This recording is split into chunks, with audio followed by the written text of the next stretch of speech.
I saw a lot of deceitfulness going on, you know, and it was born out of the need to conform to the IFB standards. Trigger warning. This podcast contains descriptions of various abusive situations. Listener discretion is advised. You are listening to the Preacher Boys Podcast, a podcast shedding light on decades of mental, physical, and sexual abuse within the independent fundamental Baptist movement. The testimonies shared on this podcast are told from the personal experience and perspective of the survivors. Not all legal outcomes are known or final. Any suspect is presumed innocent until proven guilty in the court of law. To find more information about the Preacher Boys podcast and upcoming documentary, visit preacherboysdoc.com or connect on Facebook, Instagram, or Twitter with the handle @preacherboysdoc. Now, here is your host, Eric Skwarczynski. All right, guys, thanks for listening to another episode of the Preacher Boys Podcast. I'm so excited to have Drew Garcia. You guys probably know him as Andrew. He was kind of the Steven Spielberg of the independent Baptist movement for a while, shot videos all over the IFB, and that's a weird shared connection we have we'll get into. But Drew, thanks for joining me on the show. Thanks for having me. I'm really happy to be here. And I've been admiring what you've been doing from a distance for a while now. So I'm glad that this worked out. That's awesome. There's a lot of people consuming the show from a distance. They either hate from a distance or they reach out like a few months later, like, I actually like what you're doing. Like, keep it up. Yeah. So, but, yeah, man, it's really good to talk to you. And, you know, my first introduction to you was, high school. Like, I just remember, you know, we'd sit through really bad missionary presentations and promos, and I remember Jeff Call came into our church and showed like a trailer for Camp Kobiak. And I was like, who shot this? Like, what in the world? Because I was tinkering with cameras and I was interested in that stuff. And I was like, oh, this doesn't look boring. So that's pretty cool. And I got kind of turned on to like, oh, that's Andrew Garcia. And I started just like binging your stuff. And yeah, just, it was interesting following you and seeing you kind of like work with all the biggest names in fundamentalism and then kind of like just disappear into the smoke. And I was like, where did he go? But you didn't start with a camera in hand. So what was kind of your background in the IFB? Like, how'd you first get introduced to that movement as a whole? Well, I was raised, I wouldn't say fundamentalist, because, you know, there really is a distinction between the movement I was raised in and what is considered the IFB. So the movement I was raised in is they consider themselves Bible believers because they kind of put the King James Bible as like, you know, front and center. That's the foremost issue. And so, you know, and that's all part of the, you know, the Ruckmanite crowd. So I went to Treasure Valley Baptist Church in Meridian, Idaho from the time I was 5 years old. And so, yeah, I just got a steady diet of, you know, for them, the emphasis is doctrine. Whereas I'd say with the IFB, the emphasis is like soul winning for a lot of them. You know, Paul Chappell always used to say, keep the main thing, and the main thing is soul winning. Well, that's not something that I really heard at my home church. You know, everything was about the doctrine, what was taught. And it wasn't a really outreach focused church. It was really like, other than street preaching, which they had me doing when I was a little kid. I was probably 8 or 9 years old, standing on top of a newsstand and, you know, yelling verses at parked cars at a red light. You know, it was kind of a weird upbringing. So I did have an interest in filmmaking from the time I was little, though. I read a book on Spielberg when I was 8 or 9 years old. And I read in that book that he started filmmaking when he was about that age, you know, filming his model trains and stuff. And I was like, wow, that's interesting. Because I was experimenting with the family VHS camcorder, you know, doing visual effects with my little brother, and then it morphed into telling stories. So this was always kind of my first passion, the thing that I wanted to do more than anything.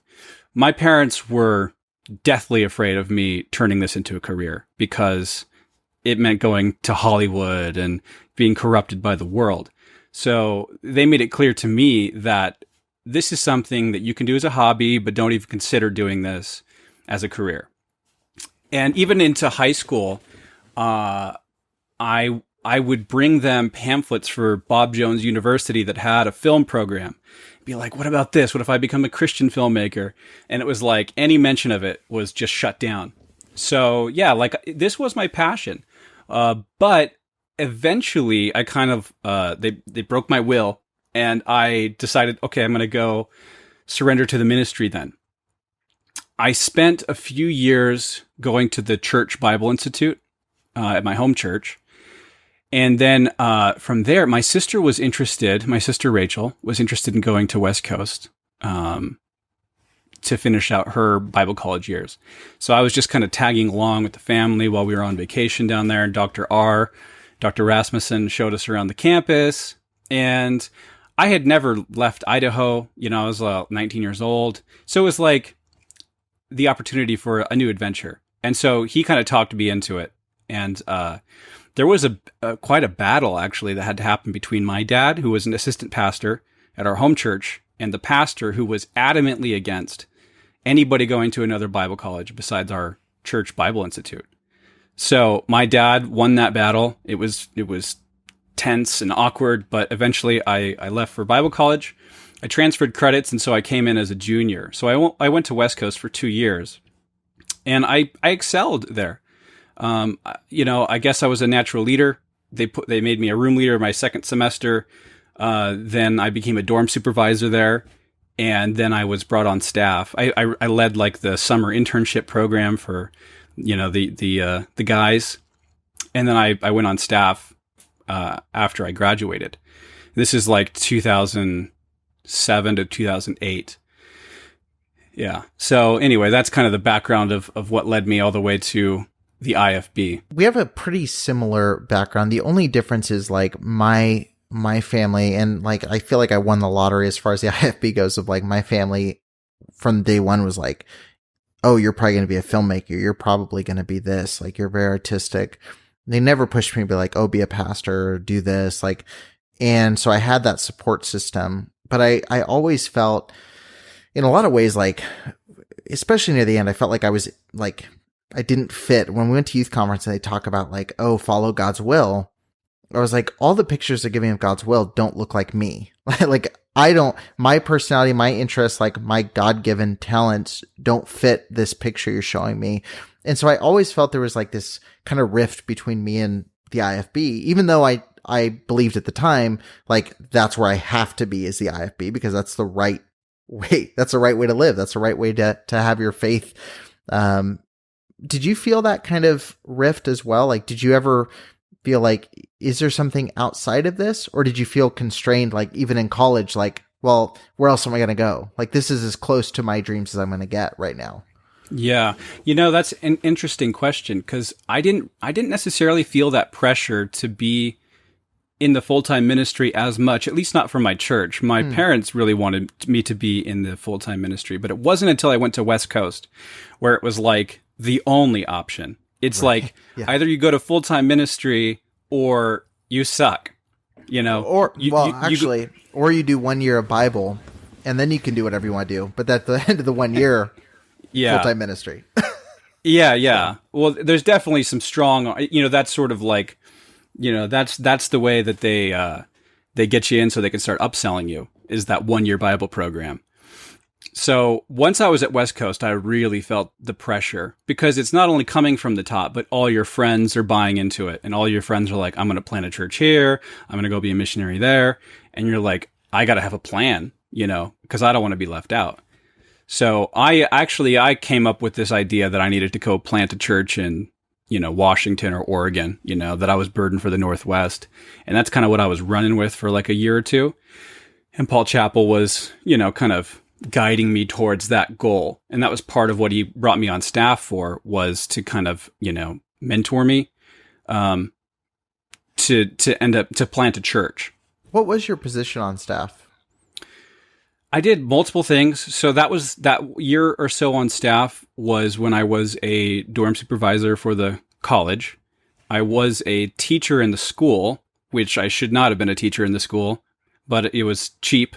So they had me doing that. I was teaching 7th grade science, 8th grade science, and 8th grade Bible. And then I was also working with the youth department. I worked with Carrie Schmidt then. Yeah, and I taught like the junior high Sunday school class. Got it. So nothing with media at all at West Coast. Well, yeah. So toward the end, because I was friends with Larry, still am to this day, who's super into video. That's Paul's son, and he knew that I was into video, and I went to teen camp as a counselor, but Larry kind of roped me into helping him do the videos for that camp. And Carrie Schmidt just loved the stuff that we were making. We would make highlight videos at the end of each day, kind of showing all the activities, and we kind of set a theme, and it was a lot of fun. And Carrie was like the one who told me that I need to start getting more involved with the video stuff at the church. So after I stepped away from being on staff there, Paul actually reached back out to me and, offered for me to go and be a full-time video guy on staff. And I turned that down. Because I was starting to have my own thing that I was building, kind of by accident. And that kind of came about because my roommate from my very first semester in college was going to go be a missionary to Rwanda.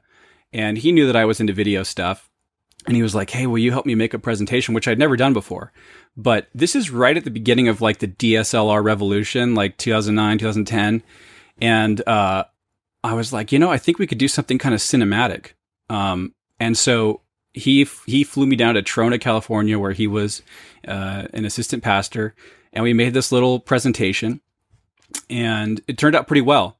And he, of course, he took that around from church to raise support to be a missionary. And as he did that, this kind of unforeseen byproduct of that was that he was like a traveling salesman for my video work. And so I started getting all these phone calls from other pastors and missionaries going, hey, I saw, Brother Mike's video.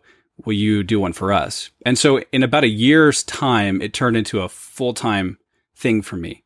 And to the point where eventually I traveled to 46 states and 27 or 28 different countries shooting video for IFB churches. West Coast is an interesting beast, and people that you talk to who work there, depending on who you talk to and what period of their life you talk to them, and all have different opinions. But, one of the things that constantly comes up is like, it's a very fast paced, like work heavy, tense kind of environment. That's a vibe I get a lot. Was that kind of your experience, or did you feel like it was not so much of did it feel like it was a rough period of time? Or did it was awful. I hated it. I hated my time there. I was miserable even in the moment, even when I'm kind of like so close to it and kind of have the blinders on. I was very conscious of how miserable I was. They really were working us to death, and it was even explicitly said to the staff, things like, you're not doing ministry till you've passed 40 hours a week. And so like they expected you, like 40 hours a week, what they're paying you for. It's your bare minimum. Is the bare minimum. And, you should really be doing double that if you're truly serving the Lord. So yeah, that it was a very intense environment, and that came straight from the top. Paul Chappell's just an intense dude. He's very domineering, very intimidating. I still remember being in those Friday staff meetings, and everybody's, there's a buzz in the crowd as everybody's talking, and then the doors fly open, and here comes Paul, like he's the freaking president of the United States. And a hush falls over the crowd, because there's the man of God. And, sometimes he was just in a mood and he would rip us, and he would tell us on a regular basis stuff like, until each of you wins 10 tithing members, 10 tithing families, you are a liability and not an asset to this ministry, And so it was an interesting, wow, what an interesting way to look at the church members, basically as a form of revenue, which of course they are in practical terms, but it was just like that was the emphasis. It's that's 10 souls, it's 10 tithing members, Absolutely. Yeah. And so, yeah, it was an intense environment. And, I had a few run-ins that kind of soured me to West Coast, and particularly to Lancaster Baptist. I maybe he was well intentioned, but I think that Paul Chappell wanted to crack the whip on me. He really wanted to, whip me into shape. And you know, man, my very first week on staff, I thought I had arrived because, I spent the time in Bible college thinking like going on staff at Lancaster Baptist is the pinnacle of ministry. And here I had been asked to be on staff and I was like, man, I've arrived. So I'm in my classroom and teaching my very first week of school. And if you back up 2 weeks before that, me and this guy named Bo Johnson had made this music video. He made up this silly song about basically trying to date in Bible college. And we made this music video that this is before Facebook, really. It kind of went viral just by students on campus sharing it like by USB drive. And so this video spread like wildfire and it was really funny and totally tame. But the music director there, Les Wall, super conservative dude, he was not happy when he saw that video. And so what happened, long story short, was he phoned up Paul Chappell and was like, hey, one of your staff members has made this music video that's like sensual and all this kind of stuff. And so Paul Chappell told Brother Weaver, who is the dean of men, he's like, tell Andrew that he needs to write me a letter detailing all the reasons he should remain on staff. This is my first week there. And come to find out later, he hadn't even seen the video yet. So I'm like in my classroom writing out this letter with tears in my eyes because I'm like, I've already blown this opportunity. One of the most humiliating moments of my life. And I go and I hand the letter to Paul Chappell and, he graciously allows me to stay on staff. And then I find out later from Larry that he actually saw the video later and loved it and thought it was hilarious. But I never received any kind of apology back for that. And Bo was made to stand up in front of 800 fellow college students and make a big apology as well. So there was this kind of like real strong arming going on, public shaming. And I was a part of that. That was one example, but there was, other examples as well. I won't go into all the details, but yeah, stuff like that really did sour my taste for it. It doesn't seem like the sexual abuse was as rampant there as it is in like a Hiles or a Golden State. And I always just ponder, I'm like, is it because they're better at sweeping that stuff under the rug, or is it because it didn't happen? Did you get any sense of that while you were there at all? I didn't. Okay. There were other kind of little bit shady things that I was witness to, but I was not privy to any kind of sexual abuse that I can recall. Okay. Yeah. I'm just always curious. Yeah. They had their own skeletons. Right. Over there. Care there was to the whole. Expound on that. Yeah. I mean, there's the whole Whitman thing. Mm-hmm. Are you familiar with that story? Yeah. So, I've never got into it on this show. Like, it definitely comes up in the group because that is one of the weird that Mike Zachary and like one or two other things come up a lot, and they all are pretty interesting. But my connection with the Whitman thing is his brother actually attended my church growing up and was married to my pastor's daughter. And so like I knew that family very well. Not Jeremy, but I knew his brother and, his wife and, his cousin and stuff would come to the church and stuff like that. So like, but yeah, I remember when that story happened, seeing in real time, like, the statement go up, the statement come down, the statement change, the statement go back up. Yeah. And it was one of the first times out of West Coast where I was like, did they just alter what they released about the situation?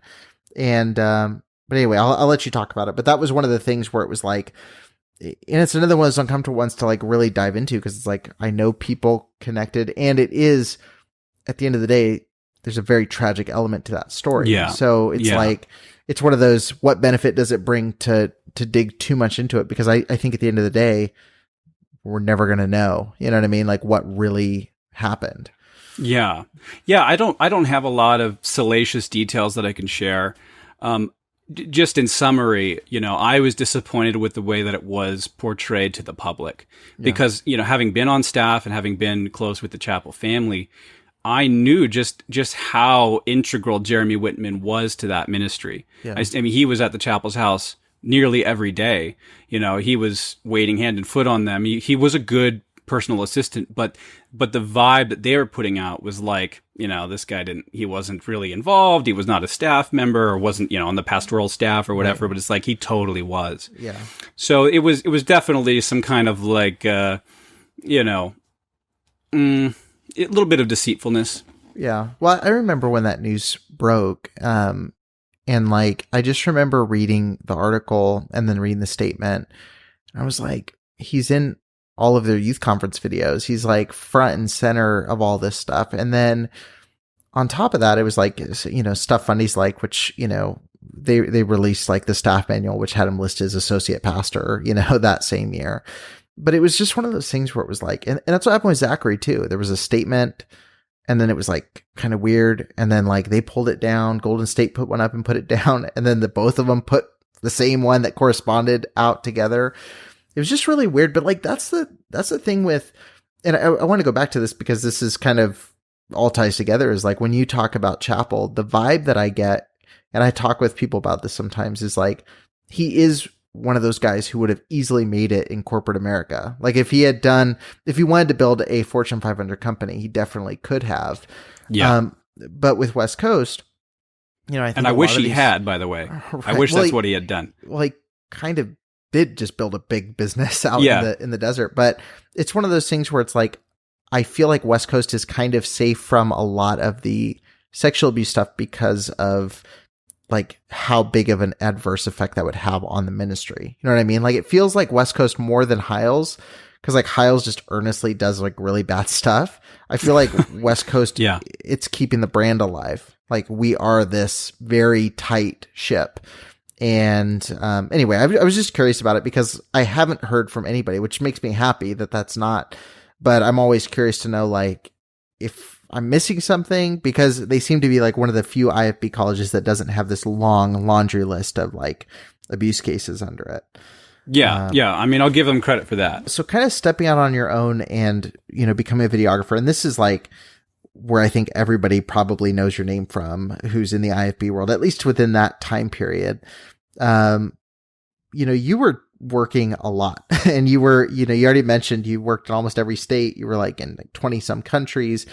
And we kind of share that experience in that, you know, I did the same thing. Like I just went from church to church and shot promo videos and school videos and ministry videos. What was that experience like? Was it, I gotta assume it was thrilling at first, you know, getting to be out on your own. Yeah, it was. You know, I'm kind of, what I figured out about myself when I was in Bible college and then on staff was that I'm a bird that's not meant to be caged. I need my freedom. And so in a sense, yeah, like figuring out how to build my own video production business where I could also travel the world was thrilling. It was an awesome experience. That's not to say that every client I worked for was an awesome experience, but overall I enjoyed it. Yeah. You know, there was kind of ultimately what it was the undoing of my faith ultimately. Which I can get to, but there was a lot of valuable lessons that I learned along the way. One observation I made, and maybe you made the same, was that the whole idea of all these churches being independent was a total misnomer. Yeah.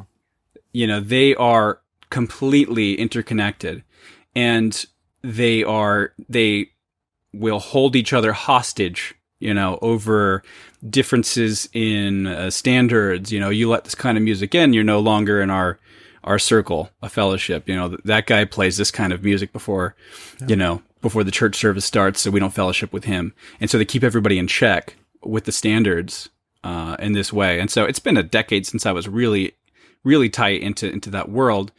So maybe things have changed. But, you know, when I was in the thick of it, I was like, you know, I was less than impressed with how little independence all these churches really had. Yeah, that's a big point, and that's one of the reasons that, you know, I keep mentioning our shared experience doing this. And you did it on a much larger scale than I did, but I went to probably 17 states. I was in, 3 different countries. I did it for about 2 years. And you enjoyed it overall? Yeah. Oh, 100%. Like I enjoyed getting on a plane and going, like, up until then, like my trips were, I went to Arizona or we drove up to New Mexico, and like to get put on a plane and fly to Hawaii to shoot, videos on the beach, or like shoot a new church plant, or to get to fly out to, like Virginia and then go to, Washington DC in the middle of the night. Like that kind of stuff was awesome. And I was just excited to be behind the camera. Like, but there was also the same thing. I was less than impressed with a lot of the stuff that I started seeing, especially, I wouldn't say in the first half, because like I almost felt scared to feel like disgusted by some of the stuff I saw, because it was like, well, they're churches, like I can't be mad at a church or be disgusted by a church.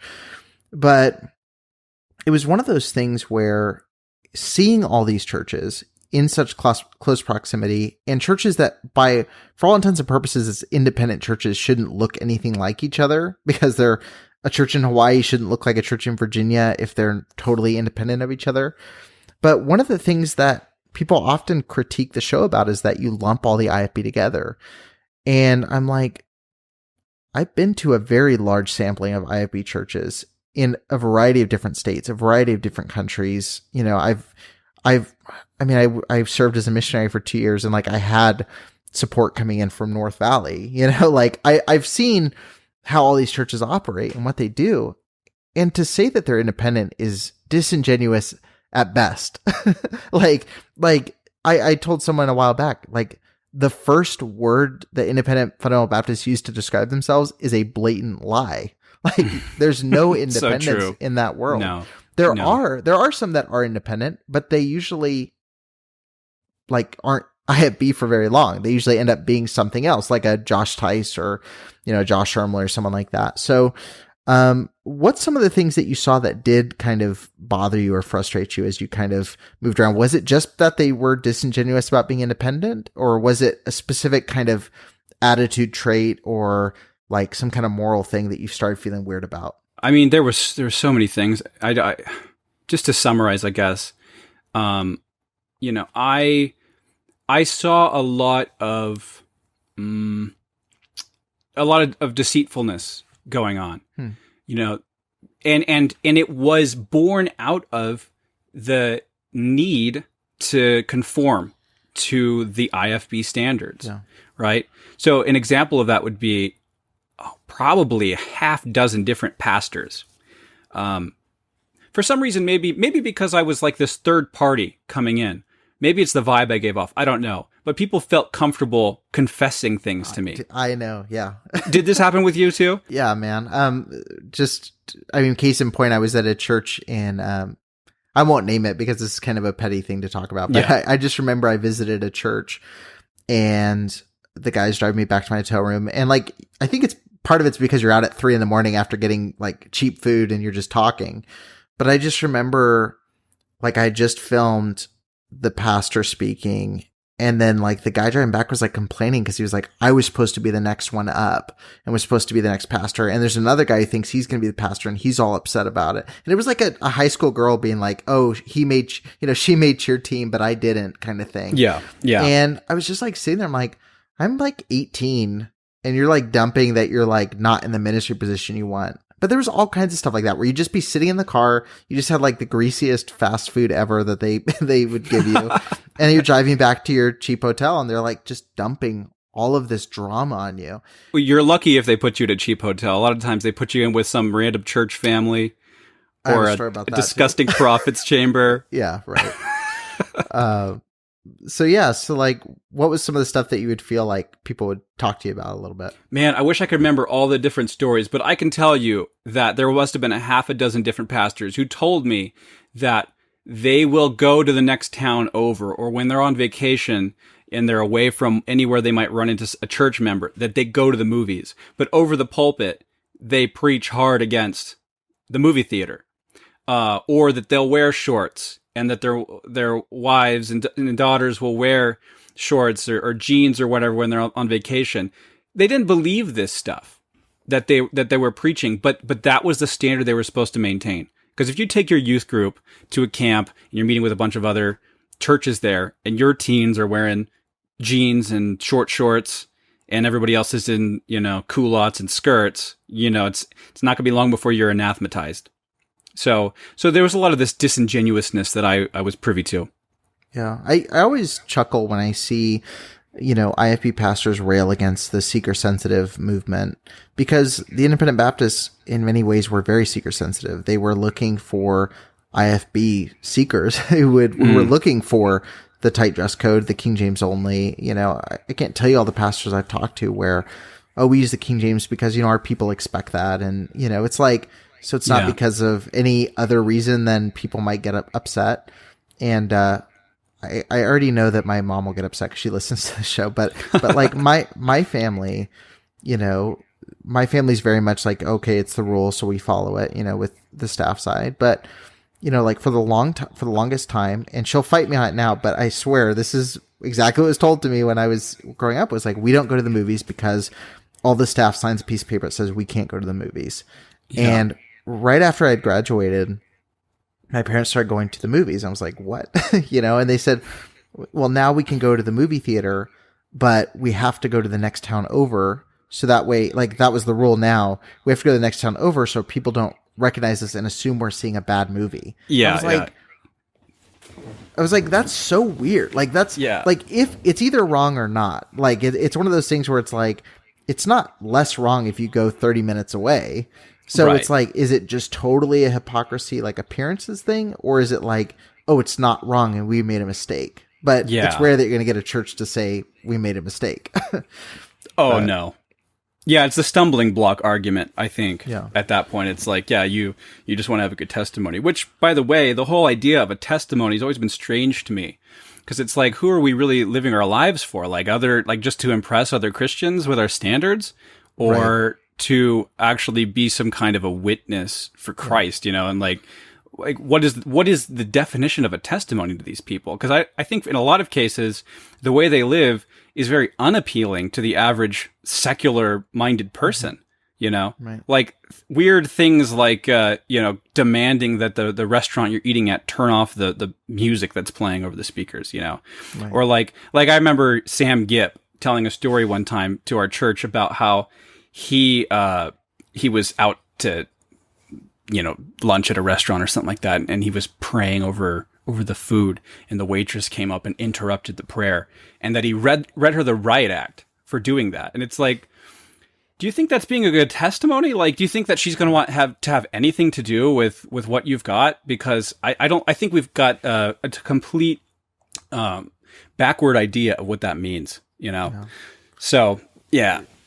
Talk to me a little bit about the experiences with Sam Gipp, because I feel like that was the end, like near the end of your videography career as far as the IFB goes, because that was kind of like right before I went on staff at Pro Church in 2013. So that was like 2012-ish you did those? Yeah. Or 2011? Yeah. And what you're referring to is this video series called the Big Deal KJV series, right? So you see, as we looked at today, that, and I'll tell you guys, the question of the century is the final authority. That is the question. It's not world peace. It's not world hunger. It is, what is the final authority? And I showed you, it is not man. It is certainly not education. And by no means is it science. Our final, absolute final authority in all matters of faith and practice is the Bible. And when I'm talking about the Bible, I'm not talking about some imaginary book that exists out there in the ether. I'm talking about a book that I'm holding in my hand right now. This book is the absolute final authority in all matters of faith and practice. I had been doing these church videos for years at this point, gotten, some decent experience. And I was kind of wrangled in to be a part of this video series. And the idea behind it was to really once and for all settle this King James only issue for people, and put out like this series that's kind of almost done in a narrative format where, this Bible college student is struggling with his, belief in the King James Bible, and Sam Gipp has all the answers.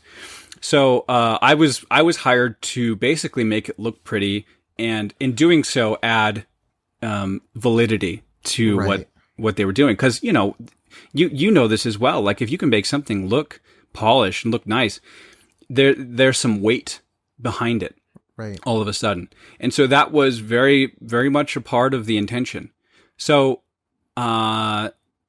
it was kind of a weird experience because I went into it thinking, yeah, there's some questions that I have, even after all of my upbringing, being in this church and learning Greek over 4 semesters. I'm still not convinced that the King James Bible is like this infallible word of God. So I really hope this answers my questions. So I'd be in on these brainstorming sessions with Sam and some of these other guys that were involved, and I would throw out some ideas like, hey, what if you addressed this question, you know? And Sam would say like, oh, we don't have a good answer for that. And so it started to shake me a little bit. And, you know, I thought the first episode was a decent. It was talking about the difference between Alexandria and Antioch, and I was like, okay, that's interesting. But then it started going off the rails after that episode, and there was these weird illustrations that were supposed to hold all this weight as to why use the King James Bible. Like the end of episode 2 or 3, can't remember, was this whole thing of he gave a different version of the Bible to everybody at this Bible study and had them read Psalm 27 or whatever. I just pulled that up because that's like my favorite clip from the whole thing. Oh, yeah. And they all read it aloud. And the fact that they're all reading different sounding texts is, for some reason,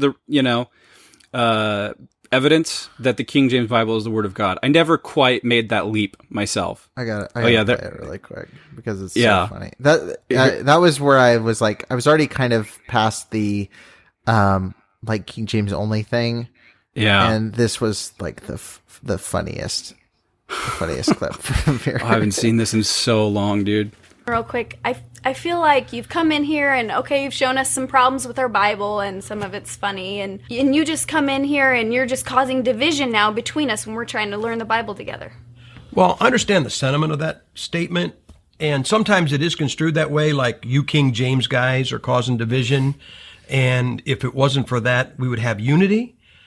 But unity is just that. Think about this. There's probably no portion of Scripture known to the world, lost or saved, better than Psalm 23 out of a King James Bible. The Lord is my shepherd. I shall not want.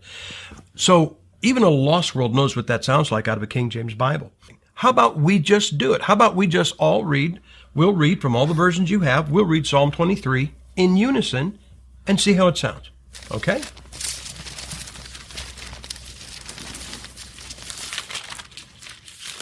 Now, before we read this, we all acknowledge from the Bible that God is not the author of confusion. Got him. Setting it up. The Lord is my shepherd, I shall not want. He makes me lie down in green pastures. He leads me beside quiet waters. He restores my soul. He guides me in the paths of righteousness for his name's sake. Even though I walk through the valley of the shadow of death, darkness, I will not be afraid, Lord, for you are with me. Your shepherd's rod and staff protect me. Thou spreadest a table before me in the sight of mine enemies. Thou hast richly my cup overflows. Surely goodness and loving kindness will follow me all the days of my life. Love will be with me all my life, and your house will be my home as long as I live. Forever. Now, what one word best describes what you just heard? Got him. Yeah, mic drop. I love that. It's the shot into Nate right there that always gets me. That. Oh no. Oh God. All right. Sorry. Wow. I was thinking of that clip. That was amazing. Right when you. Yeah. Thank you for playing that. What a trip down memory lane. I still remember the way we cut together those Bible turning page like shots, like it was like an action sequence. We were like, "Oh, that's so cool." Need some lens flares, but yeah, that's all we were missing.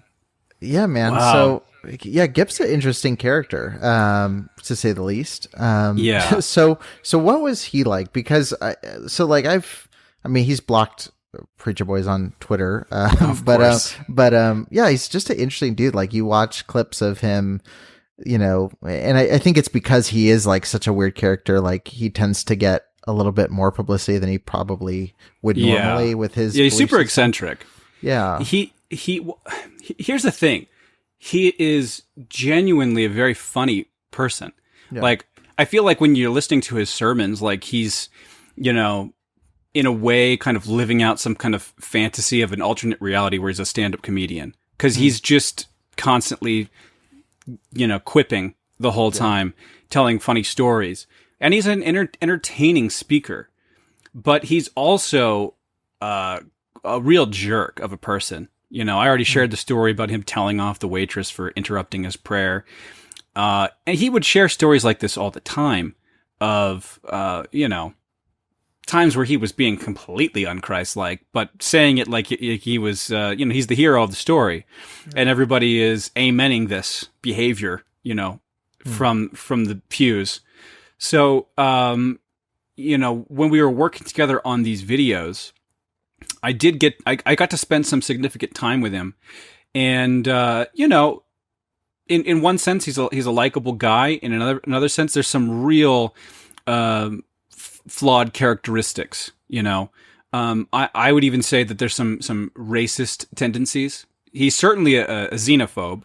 There's a clip on that comes from that Ruckman background for sure. Yeah, well, yeah, he was total disciple of Ruckman, and there's a clip on YouTube. I think the channel is called Bad Preachers or something like that, where Gip is just going off on the greatness of America.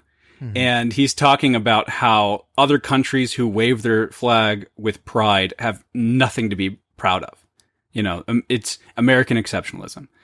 I'm going to talk to you about the country you live in. Americans are proud of their country. One of the things I try to tell people, really, we did not invent patriotism, but we perfected it. Okay, we really did.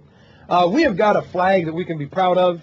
I'm serious. I have to laugh when I see some countries, they wave their flag like they're doing something and like they got something to be proud of, and they have nothing to be proud of. And what's happened is because Americans love their country, all these other countries say, oh yeah, we have to love our country. When we love our country, we can start talking today about what it's great and be talking for a week. And those guys go, well, our country's great. Our country's great because, our country's great. No, it's not. And, so there's that. And, if you're a xenophobe, you're a half a step away from being a racist. And so, there was one time we were out after a brainstorming session, and Sam told this very weird story. My brother was there, so he could corroborate this. And he told a story about how once he was on a bus, and the bus, there was a bunch of black people on the bus, and there was a black driver. And there was some kind of a loud backfire that happened. Maybe it was the bus or a vehicle outside the bus. And he said that all of a sudden, all the black people on the bus stood up and started rushing ahead. And the bus driver told them to go back to your seats. It's not yet time. And he was theorizing that what he was witnessing was people trying to jump the gun on this race war, and that all the black people were in on this secretly. It was like a really strange story. As he told it, it struck me even then as that's odd. And like you said, I think a lot of this is just born out of the Ruckmanite movement. Ruckman was a bona fide racist. I shared a clip on my Facebook recently where Ruckman says the only reason he didn't join the Ku Klux Klan was because they were anti-Semitic. If they hadn't been anti-Semitic, and of course, for them, backing Israel is everything. If they hadn't been anti-Semitic, he said he would have joined the Klan. So that's crazy. And, Ruckman spouted all kinds of racist slurs over the pulpit of my home church. There was at least 3 different occasions where Ruckman would be at our preaching conference, and he was obsessed with Nazis, and he would start playing a Nazi march on his harmonica in front of the church during a sermon, and then do the Heil Hitler Nazi salute in the middle of this harmonica solo, basically playing a Nazi march as he was doing this. And, it was weird. It was very strange. And so, the racism also crept into the home church to some degree, although I think if I had been down at Pensacola Bible Institute, PBI, I would have gotten a much stronger dose of it. One of my best friends growing up went there, and he went off the rails after he went to school there. But I remember being in my home church, going to the Institute, and there being racism preached as doctrine. And I think for that reason, they're kind of unapologetically racist when they talk about, that the mark of Cain was that God turned Cain into a black man so that everybody knows he was cursed, right? And this is like a doctrinal teaching. This is where the black race comes from. And so that's what I was taught, even at the Sunday school level of the church. And, but the teacher, who's since passed away, so I won't say his name, but the teacher, was talking about how, the differences between black men and white men, and how the curse remains to this day, and how there's no successful all black countries, they're all third world.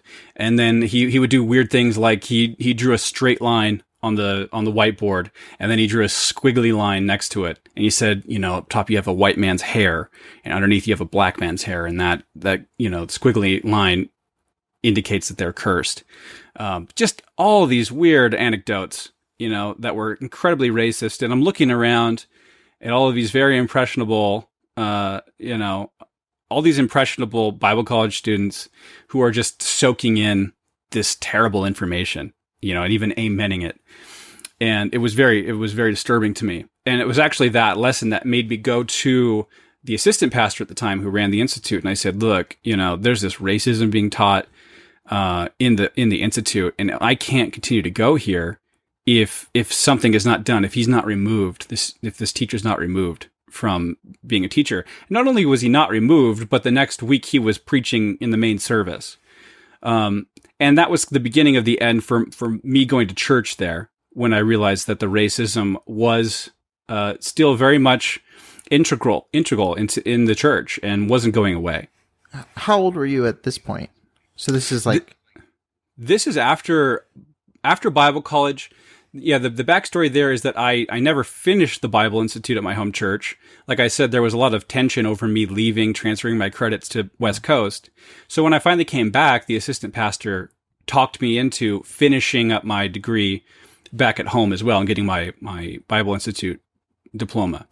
And so I just had like one semester left, and it was like only 2 or 3 weeks in to this class on Genesis that this racism started being taught, and I was like, I can't do it. So I never did finish. You had the same exposure as many of the other people in your class. Like, why do you think you kind of woke up at that point and said like, oh, this is racist? Like, what brought out that instead of an amen from you as well? Yeah. Well, even when I was younger and I was on the receiving end of some of those racist jokes within the church, it still bothered me even then. Okay. I'm Mexican, half Mexican. My dad's fully Mexican. He was on staff at the church, and it was kind of just commonplace to make Mexican jokes. And I don't know that a lot of them were meant in any kind of really mean-spirited way. It was just a very kind of casual, callous way of joking around. But I remember one particular instance where, sitting in church, the pastor was giving the announcements, and my dad had he had messed up which day or which time a certain event was going to be going on. And the pastor was confused, and he looked down at my dad, and he's like, when is this? And it was kind of this weird, tense moment. And again, there's like 600-700 people just sitting and watching this awkward moment go down. And then the pastor turned, he said, this is what you get when you hire a Mexican for an assistant. And then the whole crowd laughs, right? And I was probably about 15, 16 years old. And that was a really pivotal moment for me where I was like, I felt very hurt. Like, why are you calling out the color of our skin in front of all these people? And why is everybody laughing? It really hit me in that moment. And so that stuck with me. And there was a bunch of other stuff that had happened along the way too. I mean, my own friends would make racist jokes toward me because it was just part of the culture of the church. So I think after I'd gone to West Coast and gotten a different experience there and had been traveling more, it was opening my mind a bit more. I was expanding my horizons. And so it got to the point where I felt a stronger sense of agency. I was becoming my own person. And I felt like I could finally, because it's such a close knit community. The whole idea of separating away from it, your support group, your social circle, is terrifying. And so I think I finally felt comfortable enough, based on traveling the world and meeting other people, to officially leave the church. And this is probably 7 or 8 years ago now. One of the things that I see a lot in churches, like I see these jokes or these comments, like, usually it's like this fear-mongering comment about like, well, you know what Muslims actually are planning to do and teaching. And it's like, have you ever met a Muslim? Like not even like, have you ever been friends? Like, have you ever met a Muslim and talked to them ever? And most people honestly are like, no. I grew up in my tight religious bubble. And honestly, this is one of my biggest frustrations with, honestly, like evangelicalism at large, is the lack of willingness to have conversations with people who are different. And there's no empathy. There's no trying to understand. And yeah, it's one of the things that's really, it hasn't hurt my faith. It's hurt my desire to be with the Christian community. And I know there's going to be people listening to that who get mad, but it's one of those things where like I go to places like India and I sit with some of the most gracious, kind, sweet people I've ever met who, would do anything to help somebody else. And I just think if they came here and sat in some of these churches, like they'd be treated like second-hand, second-class citizens. Oh, for sure. And, that's where I just circle back. People are going to get upset about it. I already know people are going to get upset about it, but it's like you talk about Sam Gipp being this weird figure and like this, American exceptionalism and, casual racism and just very demeaning toward people. And like, yeah, that sounds crazy, but then it's also like he was just a less polished version of what was mainstream in that movement, like he was sure a subculture of the IFB, but I mean, I remember watching a clip. It drives me crazy. I can't find it because I've watched it so many times. I remember Jack Hyles having a Mexican man on the stage, and he was doing a soul winning demonstration where he says he went to Gus's guzzling place and like pushes him down and makes him pray. And it was always like a big joke. He did it at a few different conferences, but I remember him asking him, he said, "What are you?" And he said, "I'm a Mexican." And he said, "That's nothing but a second-hand Puerto Rican or a second-class Puerto Rican," or something stupid like that. Wow. And people want to say, we did an episode on racism in the IFB. People went so crazy about it. Like, oh, it's not a big part. Like there's a couple. I'm like, Jack Hyles pastored the largest IFB church, and that joke flew really well in that congregation. No one stood up and said something. Yeah. And so it's one of those things I see guys like Sam Gipp. I'm like, he's kind of just the most honest about where these positions actually take you. Yeah, that's a good point.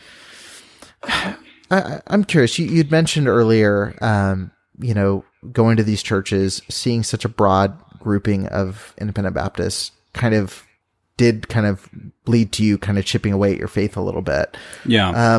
I'm curious to talk to you about that and, what that means, because I mean, everybody uses kind of vague terminology when they talk about their faith. Like for me, I feel like super mysterious when I say my faith journey or my faith experience. So how did it affect your personal faith, kind of being exposed to all these different churches? And really, I mean, if iron sharpens iron, like you should be the sharpest tool in the shed because you were around all of these different huge leaders, Jack Trieber, Paul Chappell, Sam Gipp, like all these huge names in that world. Yeah. So what was it that kind of like shook you? Was it kicked off by mainly the racism, or was it something else that really started chipping away? No, it wasn't born out of bitterness. Yeah. I'm not, it really wasn't something like, I wasn't angry. Mm-hmm. It really first started with me questioning, if my standards were correct, right? So like, I remember being in Africa early on doing a project, and shooting these Africans who were singing and dancing, and it was definitely like I was like, if this was happening, this style of music was happening back in America in an IFB church, it wouldn't fly. You know, the syncopated beat, the dancing, it's not okay. But I looked at these people, I'm like, wow, they're so joyful. I'm like, wow, what is wrong with this, right? So like I started questioning the standards, first of all, in just getting a larger sampling of different ministries and like feeling like a good vibe still. I'm like, okay, so that's interesting. But I guess it's similar to something that you said earlier, which the seeds that got planted for my faith starting to be questioned. I really I can narrow it down to two different things. One of them was to travel to places like India and to observe these Hindu people who are so, so resolute with their faith, so at peace with it. And going like, what is keeping them going, right? Because I was always kind of under this impression like, well, the reason that I'm passionate about what I believe is because I have the truth. And when you start to really think about it, there was things like, oh, well, the disciples, they would have never gone all the way to become martyrs if they didn't really believe it, if it wasn't really true. But it's like, that's not true of Islamic terrorists, who believe that they're doing this for religious purposes. So that's not true.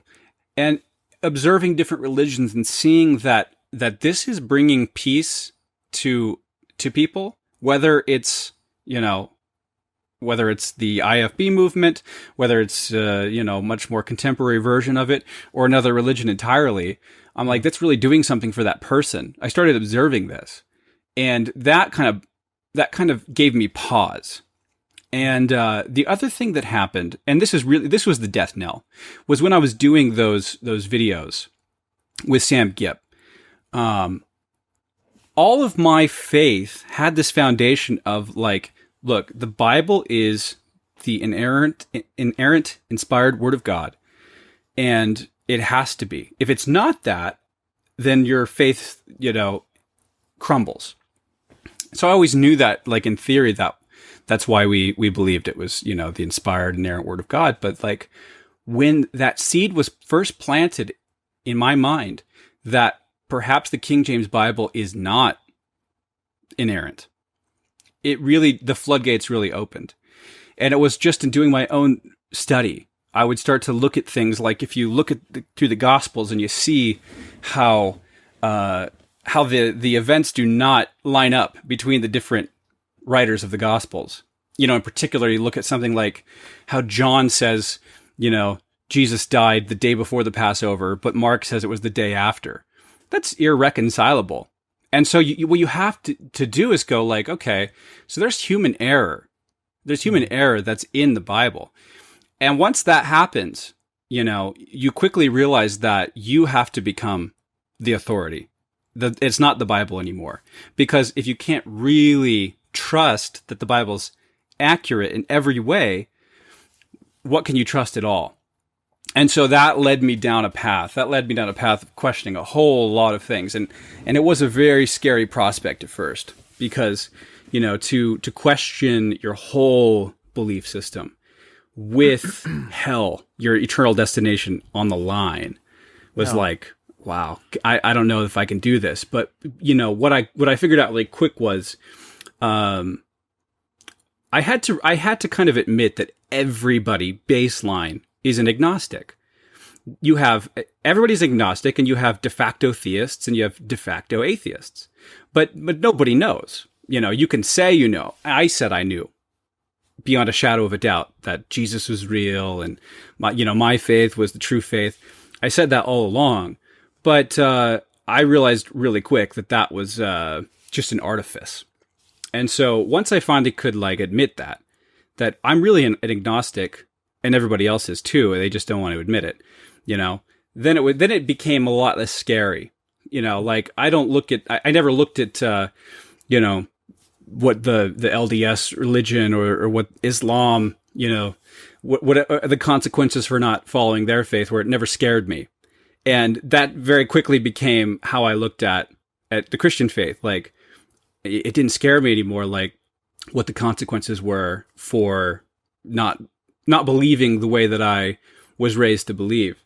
And so, it kind of fell away. That's not to say that I'm an atheist.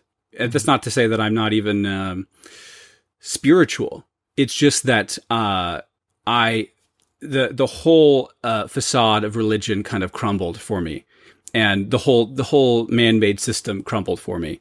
And I've gone about trying to, forge a new path for myself ever since then, if that makes sense. Yeah, it does. I'm just curious, what people say the word spiritual and they say, I'm spiritual, but not religious. And, you said forging a new path. So what does spirituality look like for you now versus what it did, when you were in the midst of a very spiritual movement? Yeah. In a way, I would say I'm a lot more spiritual of a person now than I was back then. And I had intense prayer sessions where I was, sweating and crying out to God. And I thought that was, being spiritual. And there was some spiritual experience in that. But what it looks like for me now is mindfulness. I try to be in the moment. I try to be connected to the here and now and to my fellow man in a way that maybe I didn't before. And because there were so many roadblocks in the way for me to be able to even empathize with anybody who thought differently than I did. Right. So that in that way, I feel like I have become a lot more of a spiritually minded person. It is kind of a nebulous term, and so what it looks like for me is to just be in the moment, in the here and now, constantly, not thinking about the future. One of the things that I think, one of the areas I think that Christians, fundamentalists really go wrong is, that saying, don't be so heavenly minded, you're no earthly good. I always thought that was just when I was, in the movement, I thought that was just a ridiculous thing to say. But now I look at it and I'm like, oh, no, there is a lot of truth to that. And the idea there is that, at one point, and I couldn't give you the stats. At one point, I remember reading that, the most obese population in America was in the Bible Belt. And, no. Yeah, I know. Shocker. And then also just this weird thing that, even though that Christians have this belief that you're supposed to be a steward of God's creation, they were the most reckless people when it came to environmentalism, and actually protecting Earth. The whole mentality of it's all going to burn one day.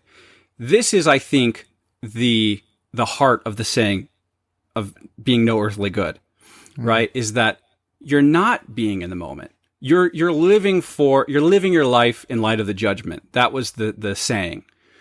And when the religion finally fell away for me, that's what changed. Fundamentally, that's what changed for me, was no longer living for the next life, but living for the moment. Yeah, that's such an interesting point. There's a couple things. One, I think it's one of the things you hit on is the inability when you are in a fundamentalist camp, whether it's a religious fundamentalist camp or political fundamentalist camp. I think the inability to hear other positions with empathy and with, kindness and understanding, even if you disagree, to see the humanity and understand how they got to their position. But the other thing you just mentioned about being no earthly good, I think that really speaks to something I feel very strongly, which is people think so much in terms of eternal perspective, they basically, when everything is focused on what's going to eternally last, you treat all the temporal stuff as extremely disposable. And, you see it with the environment, you see it with, the majority of, evangelicals don't believe that, climate change is real. I don't know, I sit in the camp of I've never studied it, but I tend to fall into the spot of if the majority of scientists say that something is legitimate and they've studied for years and years and years and actually are scientists, I tend to who am I to question say, there's probably something, is it overhyped by some? Probably, just like everything is.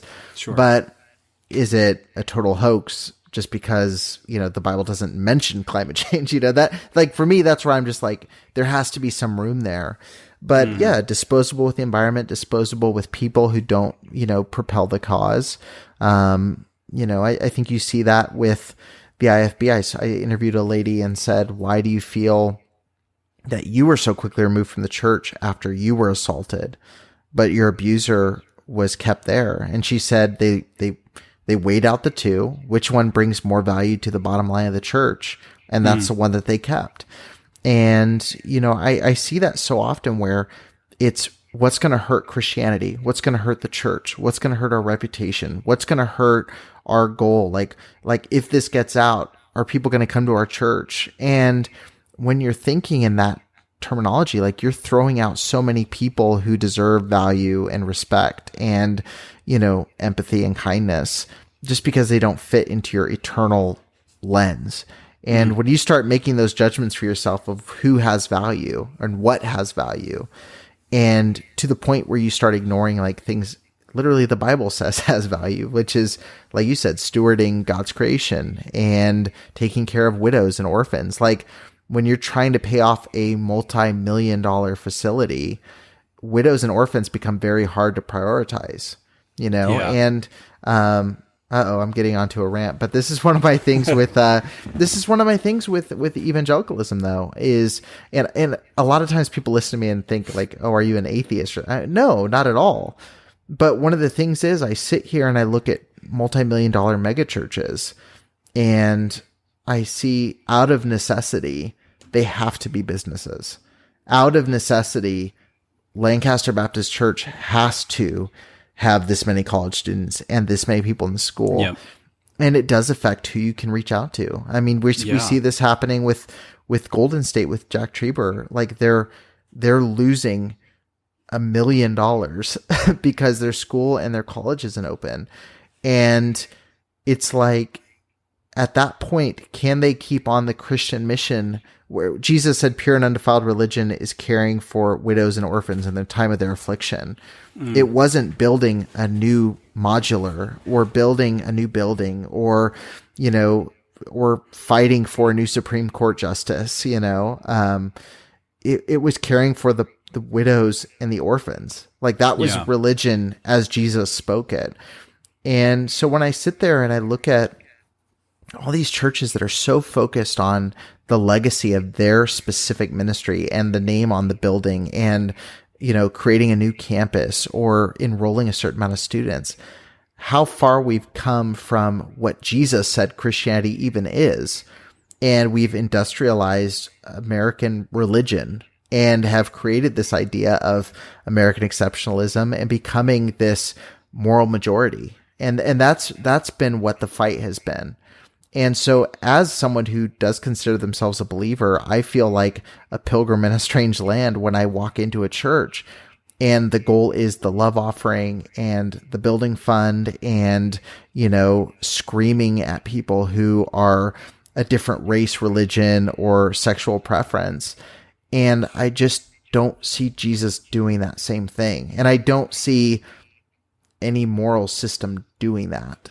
It's just a very interesting, it's just a very interesting thing to see. And again, we share that travel experience. Like, when you travel outside of your own country and you see all these different people living in a very different way, but also being very good people who are very compassionate, kind, caring, and humble, it shatters all of these ideas that you have something totally different in the fact that I'm this white American Christian and I've got the answer. Maybe there's something, like, maybe we do have some answers, but maybe there's something to learn from someone outside of our own bubble, but I wish more people would travel. Yeah. Oh man. It's life changing. We lived in Virginia for like 3 months. It's a long story, but we lived in Virginia for 3 months, and we lived in Reiner, Virginia, which is like, the population is, could fit on a Post-it note, and I just remember talking to people at church and they'd be like, oh, you're from California, liberal California. Yeah. And then, you talk to other people and you'd be like, oh yeah, we went to India, Dominican, Cuba, and all these places. And oh, I've never left Reiner. And it's like, you've never left a town of like 400 white people. Like, you've never left that area. Yeah, it's not good. And yeah, it is. It's a powerful perspective changer. At this point now, I've been to like, it's a small number still compared to years, but I've gotten to go to like 12 or 13 countries now. Yeah. And I feel like I learn more in a few days in a different country than I would have in 4 years of college. You know, it's such a huge change. And it really comes out when you get into like election cycles like this and you hear the rhetoric that people use. And it's just shocking. Like, it's just really, really shocking that people have such a closed view of what right and moral is and what perfection looks like. It's just a very odd situation to be in. But yeah, I was just curious for you to expound on that because, like I said, it can be easy for someone to just say, oh, like I'm agnostic or spiritual, and I'm still spiritual, and people don't really usually quantify that. So I appreciate you kind of sharing that. And, sure. Yeah. I've never been asked that before. So yeah, it was a good thought exercise for me. Yeah. So I guess now, I mean, I'm just curious what you're up to now. And, cause like I said before we got on the call, like you're this weird enigma to me because I felt like you were so like just getting rammed into my eyes at every missions conference. Like he was doing this and that and like all these different things, and then kind of disappeared. You came back with like Ice Cream Entertainment for a little bit, and then now we're here on the podcast, but I don't really know what's up with Andrew Garcia now in the present day. Yeah, I guess I'll try to make a long story short there. So the way that I ended up kind of ending my relationship with the IFB was that I started a blog up, and I only did a few posts. But I remember I did this one post, and it was kind of me just trying to express some of my frustrations with the IFB movement. I did this post, and the title of it was 30 and Under Baptists, Why We've Stuck Around and How to Keep from Losing Us. And I don't even remember all the points that I made. It was so long ago. But I do remember it got shared 30,000 times on Facebook. And that was it. I mean, the faucet was turned off, and no pastors or missionaries were calling me anymore to do work. So I had to reinvent myself in a hurry. Now, thankfully, my brother, who went to Golden State and has his own fascinating journey, was working with me. And he and I together started working towards new goals. And it was like, hey, we've been doing these church videos. I had made a feature-length documentary.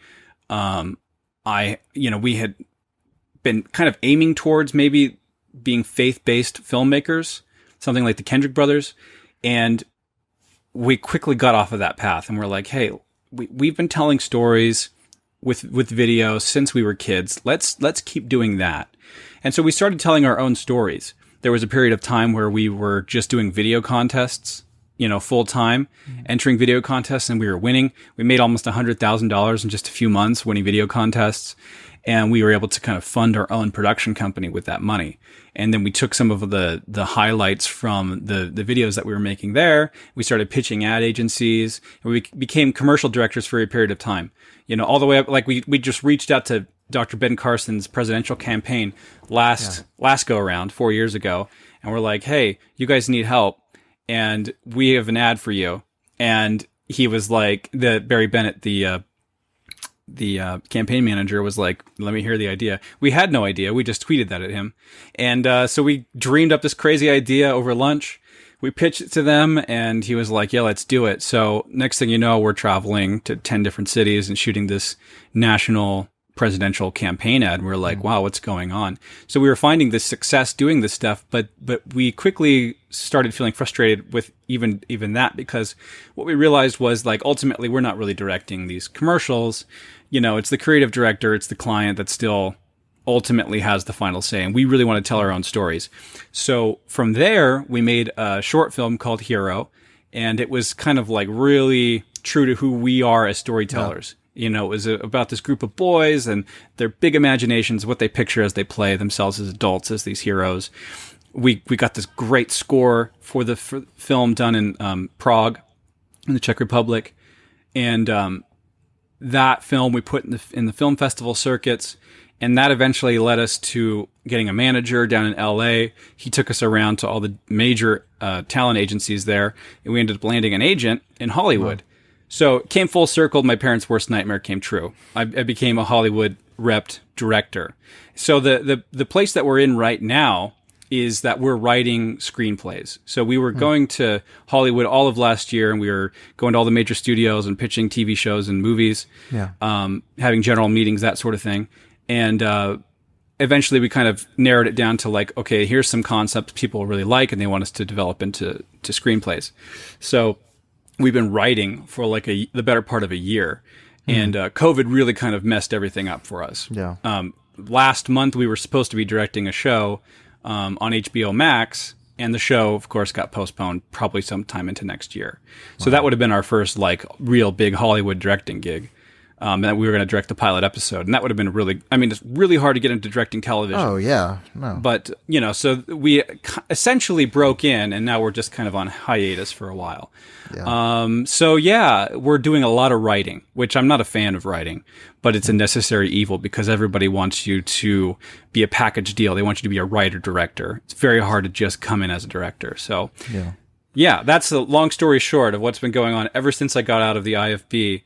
The goal is to make movies, and I think we're closer than ever now.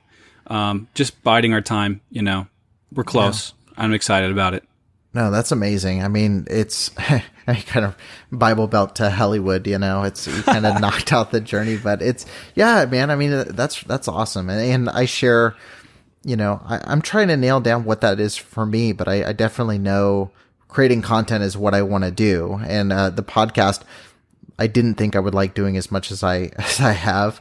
But yeah, I'm in the same boat. COVID kind of killed a lot of my plans, but I'm, as the kid who was also running around with a VHS camera and like ripping off Terminator 2 and, Spider-Man movies with my shots and stuff, it's exciting for me for someone to, to bust through and be really crushing it over there. So, but, yeah, man, I look forward to keep following up, and it's kind of surreal talking to you because you were just a name whispered around a lot when I was growing up, and in both positive and, and some questionable light. But it's just awesome to get to connect with you, kind of know where you're at, and kind of have this weird shared journey in a lot of ways. You're a bit further ahead in it than me, but it's interesting to get to talk through some of the same situations. So absolutely. I appreciate the opportunity to talk to you as well. I admire what you're doing. I know you're working on a documentary about all this kind of stuff, which I'm very excited about, because for a long time I've thought, man, somebody's got to make a documentary about this stuff. So I'm so glad you're the guy doing it. Yeah, it's going to be good. I mean, it's right when I wanted to start shooting, the country shut down. But it's been really surprising just from a creative standpoint, like doing all these interviews and meeting so many people. Like, I've got my list of who I want to talk to narrowed down more than ever. I've got exactly what angle to go at this from. Like, it's going to be a really, really, I think it was kind of like a miraculous thing that everything shut down the way it did around this, because I think it's going to be really guns loaded when it comes out. So, but yeah, maybe I'll share an office with you at HBO and we can get it out there. And, but yeah, no, thanks for coming on, and for sharing with me. And I know it's going to help a lot of people as they kind of think through this on their own. So absolutely. Thank you. Thank you for listening to the Preacher Boys podcast. If you appreciated the content on the show, please leave a review on iTunes, and don't forget to connect with us on Facebook, Instagram, or Twitter with the handle @PreacherBoysDoc. Additional information can always be found on PreacherBoysDoc.com.